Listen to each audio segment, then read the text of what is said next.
niyo gusabiriza se buriya ntabwo urasabiriza, ntabwo turasabiriza, turaza kugera muri ahantu dusabirize, turaza kugera ahantu dusabirize yuwe ariko mana yanjye turaza kugera ahantu dusabirize. ako dore kamanze mvuge kuri ako kantu. Hari abantu, hari quote nigeze kubona nayo kuri Instagram kuba blogger nka babiri bari kuvuga bamwe mu bahanzi bacu bakuru nyine ngo bajya kuri live ya za TikTok. Bruce Melody hari Melody, hari Melody ariko numva ari we mukuru bavuga, hari na Bushari na Fireman na Fireman ya hari nayibonye ngiye numva ndaraka ariko ndavuga ni okay ntacyo nabivuga reka mbyihorere. Ariko ngiye ikintu mba mbona umuntu wese wafata kuba umuhanzi yakegera abantu be, kuba umuhanzi yakegera abakunzi be kugira ngo baganire akabyita gusabiriza, banumva muri we hari akaza kora nyine siko yagenewe cyangwa nta kazi tu. That's niko ngiye mbifata.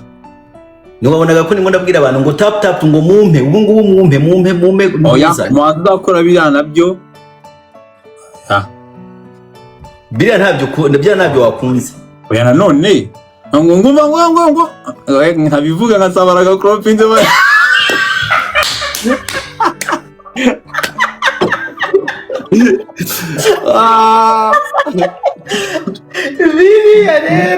biriya rero Bruce Melody araza akabikora.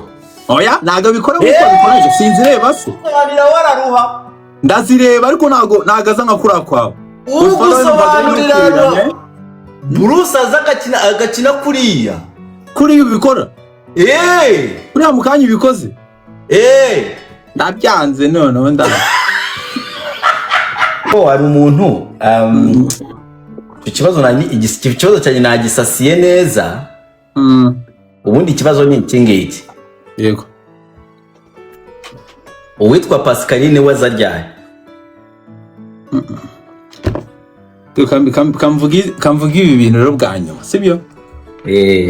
Oya nuko nari numvishe ko Pascaline ngo bamwibye kuri Kevin Kadengo kandi Kevin ngo Rwanda murasohoka naho gacyango kandi Kevin Kadarongera aramwisubiza.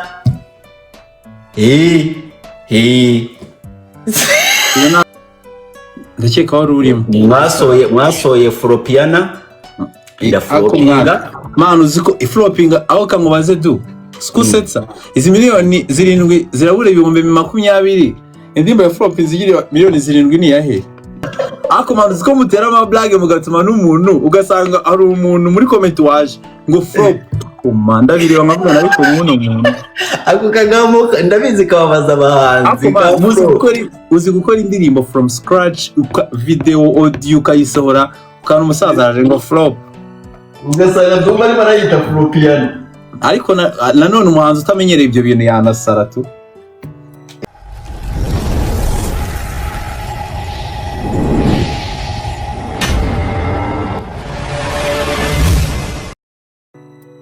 Ndamukunda ariko urumva ntabwo nari kwimubwira, nari kagufi meze ukuntu kandi ari umukobwa umuntu umeze fresh ntabwo wabimubwira ngo ndagukunda, sinzi nuko babivuga. Ahubwo I tried ndavuga ni ngomba kuzagetinga attention ye, ahubwo ngomba gutuma anyitaho nanjye nyine. Bro byarangiye nabi ariko byarangiye twatiri gukoropa. There's kuno babashyaga ama group yo gukoropa nyine, urabona kana kamaraza gukoropa ishuri no munsi turi kumwenge nawe turi gukoropa. Mbona nanyitaye sinzi kuntu nashidutse mu kubisura ishyira uri serious just kugira ngo mbona attention ye ntabishaka. Esa nyanga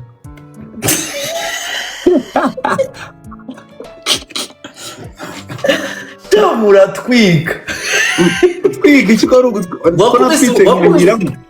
wakubise umukobwa urushi wakundagara kwanga. Urumva ngiye najyaga ngo anyiteho kwa kundi unshaka kuzabena nkagukoraho ni look at me ndeba ngiye ngora mu kwisura ahubwo waravuga ati igihe ni cyana kibi cyane kuva icyo gihe naramvugishe paka ishuri rirangiye. Akaba ari wo girlfriend akora umukobwa wakunze wa mbere. Niwe wa mbere nakunze kabisa. Uwa kabiri we nigaga nko mu wa 5 Camp Kigali. Wewe byagenze neza cyane rwose nari nabimubwiye niga mu wa 5. Aremera turakundana cyane.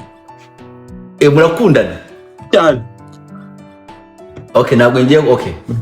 Uwa 5 Camp Kigali. Uwa 3 Uwa gatatu oya urumva mu wa gatanu nakundanye ni nka batatu cyangwa bari n'umwe se wowe suzi umuntu ari umwana bari uba like uri kubungabunga tu. Mu wa gatanu primaire bakundanye n'abakobwa 4 cyangwa 5? Ni nka 5 kabisa. Mu wa gatanu primaire bakundanye n'abakobwa 4 cyangwa 5? Ni 5 pe. Okay, kuramo wari special muri 5. Wari special yari umwana w'inzobe mwiza cyane. Urabibuka amazina? Oya ntago nibuka amazina ariko w'inzobe ndamwibuka ariko oh la la. Wowe ariko wowe ndi kuvuga uri special yari nko mu wa gatandatu. Ni mu wa gatandatu ya. Yego. Yego numva ari P6. Okay, P6 okay. Ubwo babaye 6. Yego. Ni 6 hagiyeho no wa P6. Turacyari muri primaire.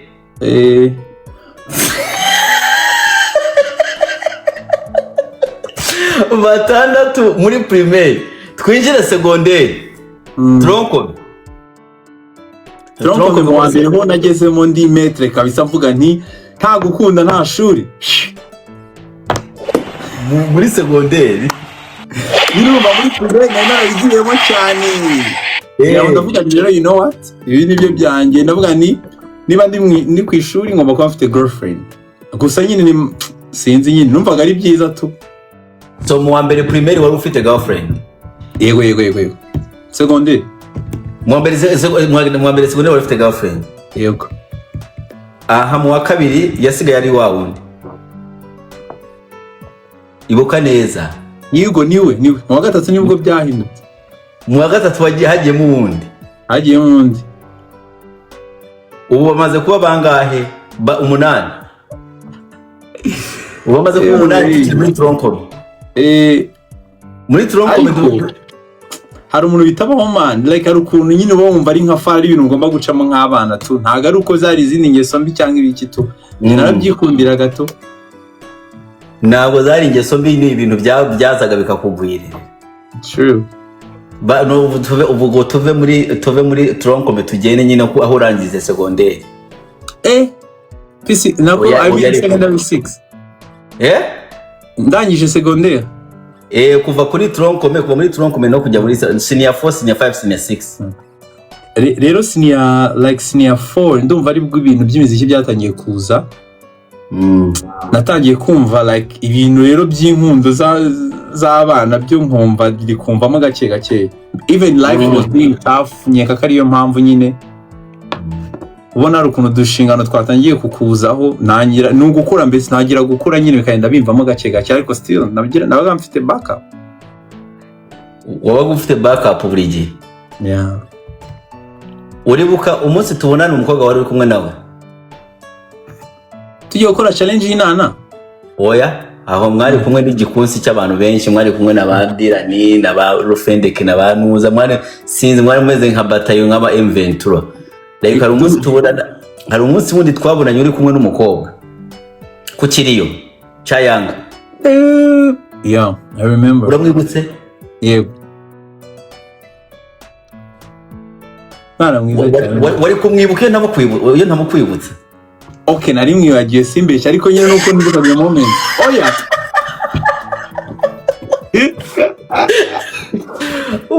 Wari kumwibuka? Oya, nari mwibagiye ko ayo moment ntayibukaga ariko nyine nanone umuntu wapasinze ubuzima bwanjye ntabwo namwibagirwa nanone. Nanyo. So, byari sawa?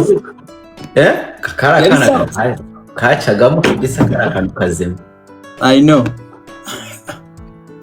Noneho wari umuntu ikibazo cyane nagisasiye neza. Ubundi ikibazo ni iki ngiki. Yego. Uwitwa Pascaline wazaryaye. Kamvuga ibi bintu rero bwa nyuma sibyo?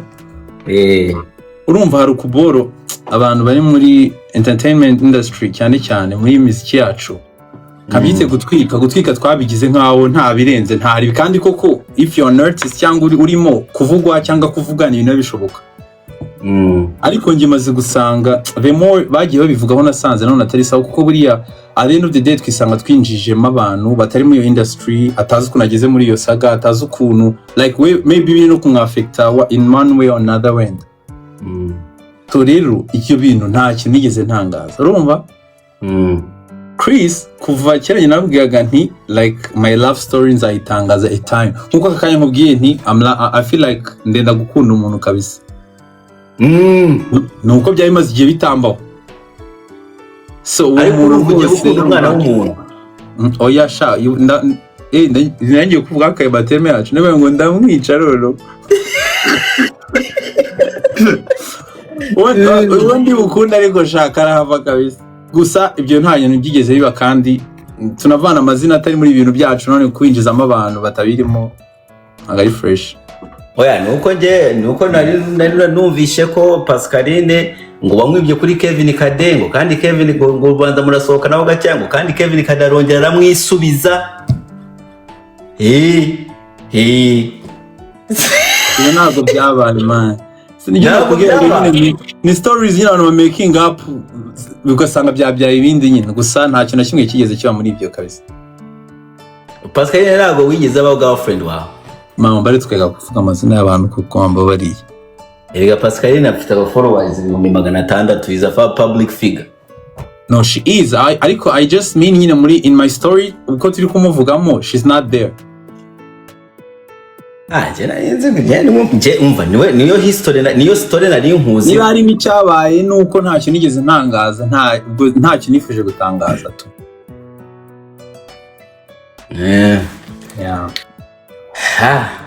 Kevin Kade warambeshe Kade niwe wabikubwiye oya ndimo ndavuga ari ibintu tujya tuganira na Kevin Kade akamba arabesha buriya arabesha no kubako buriya Kevin Kade arabesha ngo Kade niwe yabikubwiye umva Kade warabesha ndamuzi iyo bigeze aho ngaho Kade arabesha so ubwo turangije love story yawe irarangiye cyangwa hari uwundi mukobwa ushobora kutubwira wigeze gukunda atari Pascaline watangaho témoignage yanyumvira okay ngewe nkuko nabikubwiye narakunze nta muntu utarakunze nakunze kandi sinakundaga abahungu nakunze abakobwa kandi benshi ariko rero like hagati aho ngaho nyine ntawe nkeka ko muzi kwanza uretse tunyarukire ku muziki cyangwa kuri kariyeri yawe kubera icyo umaze igihe kinini udasohora indirimbo yawe ko bisa nkaho move yawe yari imeze nkaho igenda gahoro but actually hari hagiye gushira nkeka ko umwaka se wari urimo ahubwo nasohoye indirimbo yanjye njyenyine ndakeka wari urimo mwasohoye Flopiana irafuropinga man uziko iflopinga aho kamubaze du skusetsa izi miliyoni 7 zirabura 2020 indirimbo ya flopinga zigira miliyoni 7 ni yahe ni kabuga Flopiana ifite miliyoni 7 Flopiana nawe Folomiana ako man uziko mutera ama blague mugatuma n'umuntu ugasanga ari umuntu muri comment waje ngo flop umanda biri bamavugana ariko umuntu ako kagamo ndabizi kababaza abahanzi uzi gukora indirimbo from scratch video audio kayisohora ukana umusaza araje ngo flop ugasanga ndumva ari barayita Flopiana ariko nanone umuhanzi utamenyereye ibyo bintu yanasara tu ariko nyine ibintu bamugomba kwima nk'ubu ngubu hari nk'akantu ndimo ndakora kitwa gusabiriza hano nk'ubu ngubu abantu baguhaye gift ziriho amakoini 500 bajya ngo nakazi muri hano urabona iyo mibare iri hejuru iyi yani 557 niyo gusabiriza se buriya ntabwo urasabiriza ntabwo turasabiriza turaza kugera muri ahantu dusabiriza ariko mana yanjye turaza kugera ahantu dusabiriza ako dore kamanze mvuge kuri ako kantu hari abantu hari quote nigeze kubona nayo kuri Instagram kuba blogger nka babiri bari kuvuga bamwe mu bahanzi bacu bakuru nyine ngo bajya kuri kuri live ya za TikTok. Bruce Melody hari Melody, hari Melody yako numva ari mukuru bavuga, hari na Bushari na Fireman na Fireman ya hari nayibonye ngiye numva ndaraka, ariko ndavuga ni okay ntacyo nabivuga, reka mbyihorere. Ariko ngiye ikintu mba mbona umuntu wese wafata kuba umuhanzi yakegera abantu be, kuba umuhanzi yakegera abakunzi be kugira ngo baganire, akabyita gusabiriza, banumva muri we hari akaza kora nyine siko yagenewe cyangwa nta kazi tu. That's niko ngiye mbifata. It's somehow nonsense cyangwa it's somehow disrespecting ku kintu wumva yuko ni nkuko naka-uploading indirimbo kuri YouTube ukavuga ngo izampemba ngo ndi gusabiriza amafaranga. What's that? Wabonye uri muraza kuno twari turimo narindimo ndakina game na Godfather. Niwabonaga ko nimo ndabwira abantu ngo tap ngo mumpe ubu ngubu mumpe oya mwanza akora biriya nabyo. Biriya ntabyo wakunze. Oya nanone ngo ntabivuga nkasabaraga cropinze ba.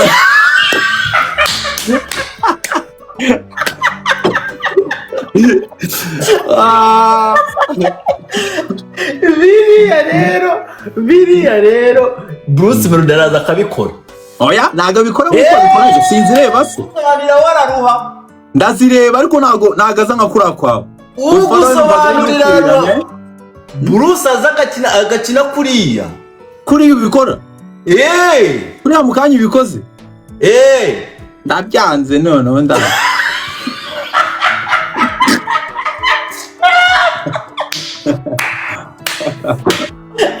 Ako bantu ramubeshye n'ukuri ntabwo yabikora. N'ukuri. Bruce ajyaza agakina agasabiriza. Ndongera ndisubiremo ninsanga yarabikoze kuri. Ndagira icyo mbivuga. Ako ino nagashobora. Ngarabeshya. Bari no kugutamana. Bruce yarabikoze. Soma comment. Urabeshya hari abari yarabikoze. Bruce Melody yarabikoze. Dore muri comment bari barabivuga. Ariko bitandukanye nuko okay anjewe ndibaza ko Bruce Melody no yabikora nta kibazo. Bruce one of the things arusha abandi bantu azi gutrying ibintu mutinya kubisikinga. And then bimwe akabibona bimwe akabyanga, like njyewe ntacyo munenga ariko urabizi ko nkunda gutebya. I know. No kugira ngo abantu bibagwe mu matwi. Ikintu nkunze cyane nkunze kuvuga ibintu kugira ngo nihagire uwundi muntu ubivuga adakunda abahanzi. Rero bigatangirira iwanjye bikabura uwuza kubitiza umurindi ataba ari inyuma. That's one of the reason njya mvuga amagambo usanga ntashobora kwita nka niyo Bosco impumyi, sinshaka undi muntu azabimwita cyangwa igikuri. Ushobora kwivuga gutyo muri blague like tugaseka, ariko harushaho kubivuga bigasoundinga weird kandi bigasoundinga nabi. Yego rero tuba twarangiye kubikata bitari marajya ahantu bijya. So Bruce I feel like Bruce agerageza ibintu byinshi kandi byinshi ajya agerageza akabitangira mu kaza kubikora. Yeah of course cyane Bruce nanjye personally sinavugira abandi, ariko hari ibintu byinshi cyane Bruce akora nkabyiga tu cyangwa nkabyigiraho tu. Ni ikihe kintu Bruce yakoze we wamwigiyeho ubu ngubu ushobora gutestifying hano tumanyaje? Okay nshobora kutajya muri details, ariko ikintu cya mbere buriya Bruce nangira gukora Afrobeat. Na umuntu utazi umuziki ashobora kutabyumva, ariko nabanje ndeba sound ze nk'eshanu, like personality ye like steps nk'eshanu ziri mu bintu agendeyeho burankora za faster. Hari ibintu butasobanura mu magambo bisobanura muri studio, ariko the way he does things muri studio, it's one of the things nize uko akora indirimbo from scratch nabyigiyeho. Ikindi ukuntu yigira umuntu wundi nyuma y'umuziki, like the person ari we nyuma yo kuba Bruce Melody, ukuntu abyasociatingana na Bruce Melody bigahura akaba yazangaha ukumva ari kuvuga nk'umuhanzi the same time ari kukuganiza nk'umuntu usanzwe. That's something too nkunda cyane. So Chris, yes iyi ndirimbo Chocolate indirimbo nshasha ni iki kiri special wayivugaho ku giti cyawe? Just the fact ko ije after a very long time udakora song yawe nka single. Well, ikintu navuga kuri Chocolate, like it's one of my favorite tracks navuga ngo nakoze iri muri mu nkunda cyane. Impamvu nyikunda nta kindi nuko dufitanye amateka, ni indirimbo navuga ngo niyo naviriyemo mu bihe bibi mvuga nti I'm now Chris, ni Chris wo kugaruka mu bantu banjye. So ikindi cya kabiri nuko creatinga twumvishije iri kuzana sound cyangwa se feeling y'indirimbo yari ikeneye kuri Chris Easy. I don't know ushobora kunkorera, ushobora kungezaho wenda nari expecting right now, but numvaga ari indirimbo nkeneye nge nka Chris Easy. Kuko I feel like ntabwo abantu banjye ngomba kubagumisha hano hamwe duhore muri pop hahi and sometimes we fall in love, we come back to the club bikivanga nyine. And something else nuko ni indirimbo of course niba ufite umusheri wawe ni gakara karimbo kabaryohera cyane cyane muri no minsi turimo Valentine's Day. Yeah. Ka chocolate. Anyway, so hari ikintu kimwe twavuganyeho ejo ngiye na Junior Giti. Yego. And then numva Junior hari ukuntu yakivuzeho, ndaza kukubwira icyo Junior yavuze urangiye kumva answer yawe. Ejo Junior Giti yavuze ko ari wo muhanzi wa mbere mu gihugu. And then yabivuze ashingiye kuri ibi bimenyetso. Yavuze ko wagiye Burundi ukora one man show uri wenyine. Uvayo ujya mu Bubiligi ukora one man show wenyine. Ngo kuri Iwacu na Muzika iyo hari indirimbo zawe abantu nibo ngo nizo bashoboye kuririmba zonyine ngo bazi kurushiza abandi. Aravuga ati ni wowe muhanzi wenyine ufite uretse Meddy wo muri Sakura ufite miliyoni 10 enye mu ndirimbo. Noneho ahitarangiza avuga ati ngo ni wowe muhanzi wa mbere mu gihugu mu Rwanda. Wemeranya nawe? Ikintu abanza kuvuga ku bantu bari hano hanze niba no muhanzi ko afite team itumva kuri wa mbere afite ikibazo, sintekeza ko ari n'ahantu ibintu byanyu byapfa kugera. You have to believe in yourselves, ni cyambere. So when I'm with Junior ndi kumwe na Dylan ndi kumwe na team yanjye yose, of course Chris is the first artist mu Rwanda, urumva? But ninjya kuri perspective yanjye nka Chris Easy no nk'umuhanzi uri hanze uri kumwe n'abandi bahanzi. Urambona nta muhanzi wa mbere ubaho ngo this is number one artist. Impamvu kanziguye buriya ngiye impamvu akakanya nashobora kwigereranya na Meddy, nashobora kwigereranya like muri reality, nashobora kwigereranya na King James, nashobora kwigereranya na The Ben na Bruce Melody n'abandi bakoze kera, nuko hari igihe kinini cyane bakoze nge ntari mpari. Bishoboka cyane yuko iyo myaka iyo yimpa nkaba naratangiranye nabo akakanya nari kuba nkoze nk'ibyo bakoze cyangwa nararushijeho cyangwa barandushije ariko turi kumwe get. So ibyo bintu tuvuze ngo ubwo umuntu wa mbere ni nkaho twaba tubugamiye ku ruhande rumwe, twaba twirengagije imyaka 10 n'ingahe yose yari muri ibyo bintu ngiye ntaraza ntari. So I believe yuko umuhanzi wa mbere aba uwa mbere bitewe n'icyo yakoze, bitewe n'imiziki yuko imeze, bitewe n'ibyo ari gukora muri aka kanya. Kuko nkuno mwaka Chris yaramaze adakora neza cyane. Ntago kuri charts wajyaho ngo mubone ngo ni uwa mbere atasohoye indirimbo. Ako niba nayisohoye ikaba iri gutopinga charts, that's the number one artist ako kanyu hari nyine. That's what I believe. Umuntu wa mbere bitewe n'ibikorwa yakoze n'igihe yarimo. Having said that, ko ndaza guturuka aho ngaho mfate ibindi bintu nanone iki kibazo nakibajije Junior. Namubwira ati Bruce Melody na The Ben ni abantu baguma hano bavugwa ukavugwa hariya bafite n'amafaranga bayashyiramo bakagira iki ugasanga muri showbiz bameze nkaho bashyizeho igicu cy'abandi basani.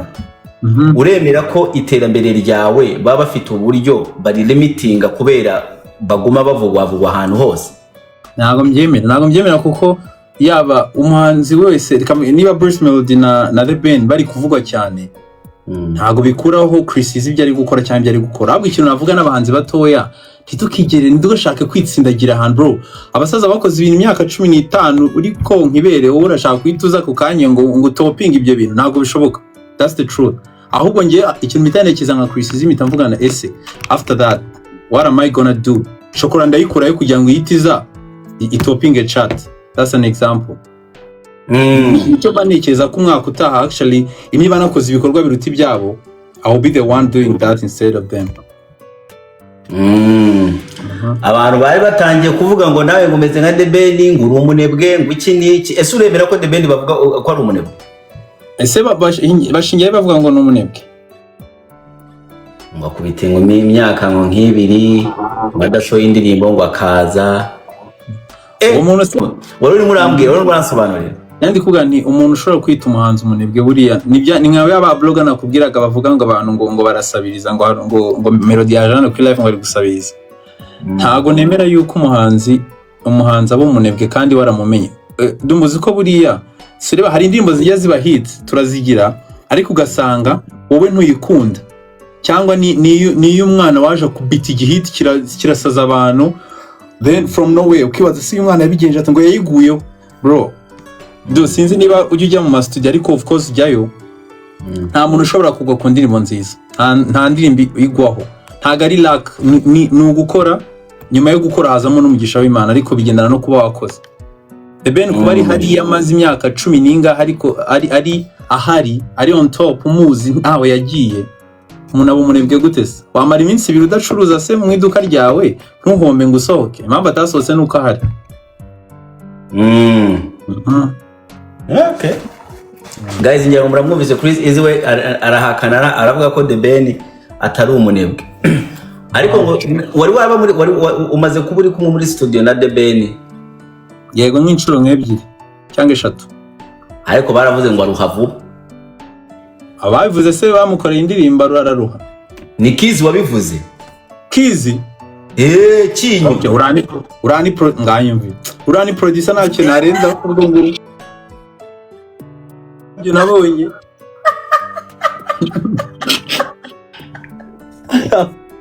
Kinyo ni wabivuze Kinyo. Oya, Kizi akomana ayo mazina wagiye uheza ho gake ba. Kizi yarambwiye. Kizi yarambwiye ngo bari bararecordinga na The Ben. Ngo bakarikodinga ngo Pamela ngo agahita amwohereza message saa 9 za nijoro.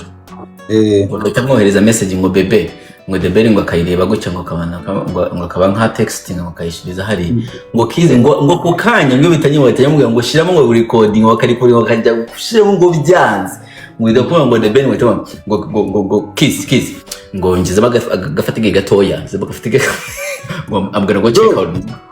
Bro, like that's a romantic man. No, ntabwo nanze.